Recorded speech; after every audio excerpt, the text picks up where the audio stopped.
Bonsoir à toutes et à tous et merci de nous rejoindre dans l'invité du soir. Aujourd'hui, nous explorons l'édition 2024 du rapport Mo Ibrahim sur la gouvernance en Afrique, une publication qui cette année dresse un bilan plus ou moins mitigé. La gouvernance globale semble stagner sur le continent avec un peu de recul marqué dans des domaines cruciaux comme la sécurité. Le Bénin, classé à nouveau 13e sur 54 pays à cet indice, tire toutefois son épingle du jeu à bien des égards. Nous voulons justement, mesdames et messieurs, nous intéresser sur le cas du Bénin, dont les voyants sont au vert sur plusieurs domaines et certains critères comme l'égalité devant la loi ou la transparence du patrimoine des personnalités publiques et des agents public aussi, dans ce domaine, le pays a régressé. Pourquoi cela?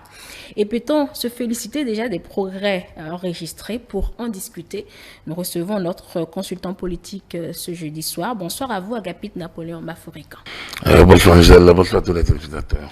Pour planter le décor, commençons déjà un peu par les généralités. Certains considèrent ce rapport comme une référence, on va dire, en matière d'évaluation de la gouvernance en Afrique. Voici moi ma question. Est-ce réellement utile d'évaluer une gouvernance? Tant qu'il y a des indices qui sortent, c'est elle qui juge de l'opportunité. Et à partir de ce moment-là, certaines institutions font attention à ces indices. Donc, alors, opportuns ou pas, c'est qu'elles existent et qu'elles essayent, enfin, en tout cas, elles sont considérées comme des références. Voilà. Oui, pour les besoins des chercheurs, pour les besoins de ceux qui ont envie d'avoir des informations sur un pays, il y a plusieurs exploitations possibles. Voilà.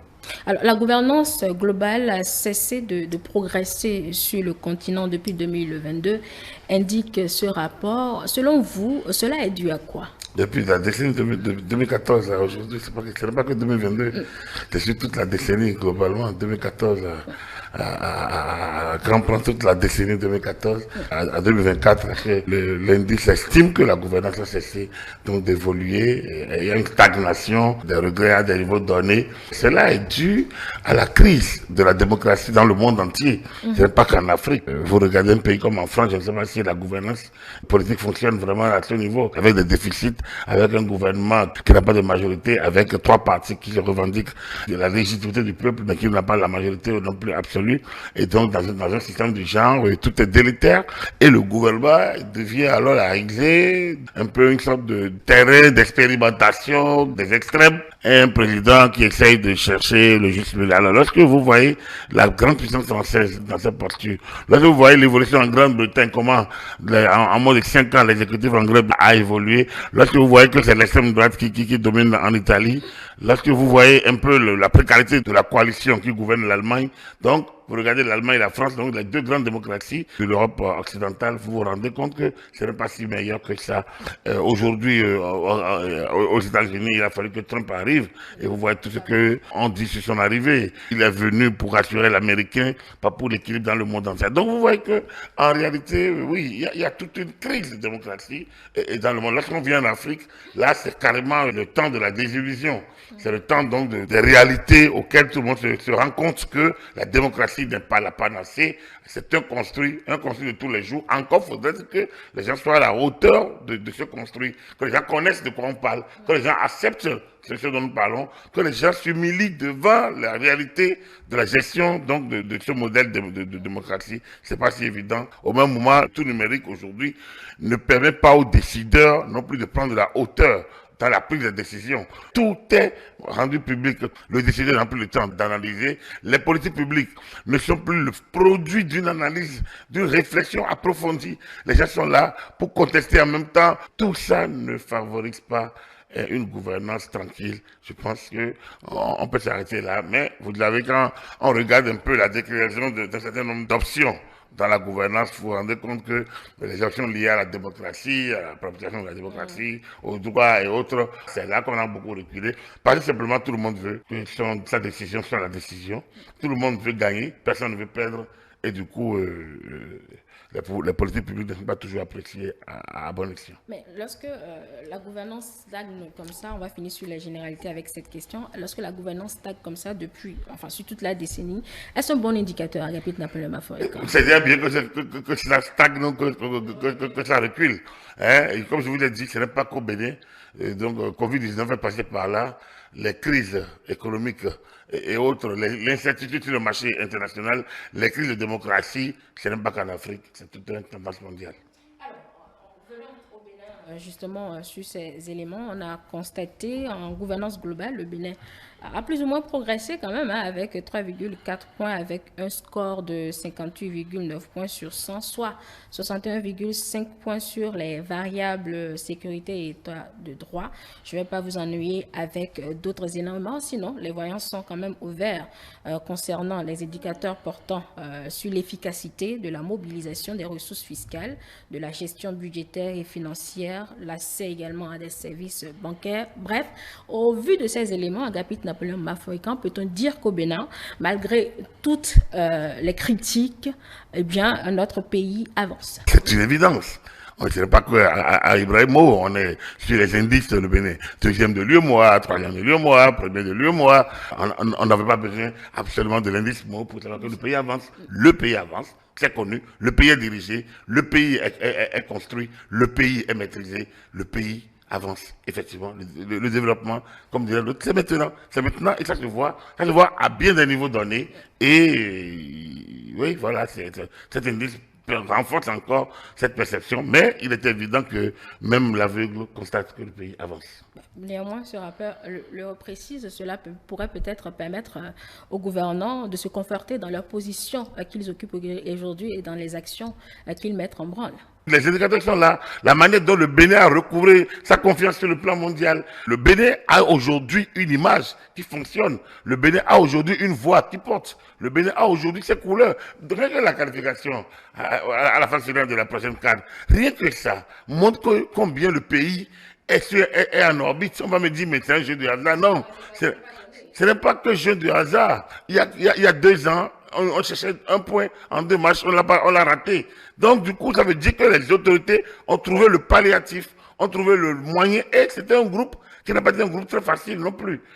Avec 3 pays qui ont presque le même niveau, le Rwanda, le Bénin et la Libye. Donc, je pense que lorsque vous analysez de manière objective et sans passion les indicateurs, on perd là, on gagne ici. Le Bénin a fait d'énormes progrès dans la lutte contre la corruption. Le Bénin a fait d'énormes progrès dans l'appropriation de certains de services, et les ODD, les besoins vitaux, la sélection de santé, l'éducation, l'égalité, même la discrimination. On a même une discrimination positive en faveur de la femme. Le Bénin a fait des progrès dans les infrastructures, dans bien des droits. Alors, oui, on va me dire, oui, bon, par rapport aux droits de l'homme, démocratie, tout ça, on a peut-être reculé. Oui, mais il faut bien qu'on recule en un endroit pour pouvoir équilibrer d'autres endroits. Parce que cette démocratie débridée, dont tout le monde constate les effets néfastes sur le développement, ne saurait continuer d'être l'indicateur majeur lorsque les gens n'ont pas sur la voie où circuler, lorsque les gens n'ont pas les écoles appropriées, lorsque les gens n'ont pas d'enseignants. Aujourd'hui, les AME ont une réalité et leurs conditions ne cessent de s'améliorer. Donc, l'accès aux services sociaux de base, les microcrédits, qui se sont renforcés, les cantines scolaires pour les enfants, et c'était le projet Arche, aujourd'hui qui se généralise, les actions du gouvernement dans plusieurs domaines sociaux, et aujourd'hui sont tellement une évidence qu'on se dit, oui, mais il n'y a pas un seul Béninois qui va dire qu'il n'a pas la liberté d'aller et de venir. Tous les Béninois ont cette attitude. Les gens critiquent le gouvernement librement, sauf ceux qui sont dans l'outrance. Et naturellement, un État, c'est son autorité également. Un État, c'est protéger l'essentiel dans le vivre ensemble. Et un État, ce n'est pas l'anarchie non plus. Alors, Vous vous êtes réjoui des efforts sociaux, d'accord. Le rapport enseigne que la situation est quand même préoccupante sur les éléments que vous avez évoqués tout à l'heure, mais aussi, par exemple, la capitale africain sur l'égalité devant la loi ou la transparence du patrimoine de personnalités publiques ou des agents publics. Quand même, malgré tous ces efforts sociaux, on doit pouvoir redresser la pente à ce niveau. Il y a des efforts à faire, mais franchement, le Benoît Lambda n'en a que faire. Hein? Le Benoît Lambda n'en a que faire. Il faut bien équilibrer. Et en la matière, je pense que l'essentiel est préservé. Et ça, on ne l'avait pas avant. Et on doit se satisfaire de ce que nous avons aujourd'hui. Nous sommes une démocratie stable aujourd'hui dans la sous-région. Ce n'est pas donné dans les... certains critères. Nous sommes globalement devant le Niger, le Nigeria et la Côte d'Ivoire, dans l'UEMOA comme dans la CEDEAO. En Afrique, c'est énorme. On est le 13e pays en Afrique. On est la 13e bonne démocratie en Afrique. On doit s'en réjouir. On ne bouge pas sur cette décennie. On ne recule pas non plus. D'accord, mais on ne bouge plus. Oui, ne pas bouger veut dire débat, même si on est stable, c'est-à-dire que nous renforçons les bases. Nous sommes en peloton de tête. Alors, même si on ne remonte pas, c'est-à-dire qu'on ne bouge pas, c'est qu'on ne peut pas dépasser le Botswana, on ne dépasse pas Seychelles, on ne dépasse pas le Sénégal. Alors, le Sénégal, on aurait sorti cet indice il y a 6 mois, qu'on n'aurait pas eu ce résultat. Donc, il n'y a que dans l'espace UEMOA, il n'y a que le Sénégal qui dépasse le Bénin. Il n'y a que le Sénégal. Et dans la CEDEAO, oui, on compte 15 pays, mais si on garde les 3 pays de l'AES, hein, il n'y a que 3 pays qui dépassent le Bénin. C'est-à-dire, j'ai d'abord parlé du Sénégal avec le mois, on ajoute le Ghana, 7e, et on ajoute le Cap-Vert, 2e ou 3e. Donc, nous sommes le 4e pays dans l'espace CEDEAO. Donc, nous laissons derrière nous 11 pays, et pas des moindres, et nous laissons derrière nous dans l'UEMOA 6 pays. Alors, comment ne voulez-vous pas qu'on s'en réjouisse? On parle de la démocratie. Tout le monde dit qu'il n'y a pas de démocratie au Bénin. On va restaurer la démocratie au Bénin. Lorsqu'un indice aussi important et sérieux comme mot vous place à ce niveau, mais c'est rabattre le caquet à ceux qui estiment qu'il n'y a pas de démocratie. C'est leur rabattre le caquet et leur dire il y en a. Le Bénin est peloton de tête en Afrique, 13e. Il y a certainement des choses à améliorer. On ne peut pas aller s'adosser au but et dire tout est parfait. Mais il y a des choix à faire en matière de gouvernance. En matière de gouvernance, lorsque vous savez d'où vous venez et vous savez où est l'objectif, il y a des choix à faire. S'il faut restreindre quelques bavardages désordonnés et permettre au grand nombre d'atteindre des objectifs communs de développement, mais ça, je pense que ce n'est pas de donner au départ. Cette démocratie débridée que de la Boni a aujourd'hui se renforce, s'installe. S'installe avec bien des services sociaux, avec bien des droits également. La lutte contre la corruption, avant, c'était bavardage. Aujourd'hui, c'est entré dans du concret. Et justement, cette lutte contre la corruption devient problématique. Voilà, donc ceux qui bougent, ceux qui gesticulent, c'est parce qu'on n'a plus, comme avant, cette facilité de dilapider les fonds publics, de profiter de l'État comme avant. Aujourd'hui, vous êtes obligé de travailler pour gagner. Et donc, ceux qui n'avaient pas les avantages, ceux qui n'ont pas les avantages, crient. On dit, bon voilà, les marchés, c'est un petit groupe qui s'accroche sur les marchés publics. Oui, d'accord, peut-être. Mais avant, lorsqu'on vous donne les marchés, est-ce que les gens exécutaient? Plein d'éléphants blancs, plein de travaux approximatifs, plein de chantiers inachevés. Aujourd'hui, tout ça est maîtrisé. Donc, il y a une gouvernance qui sait où elle va. Et naturellement, on met de côté des brebis galeuses.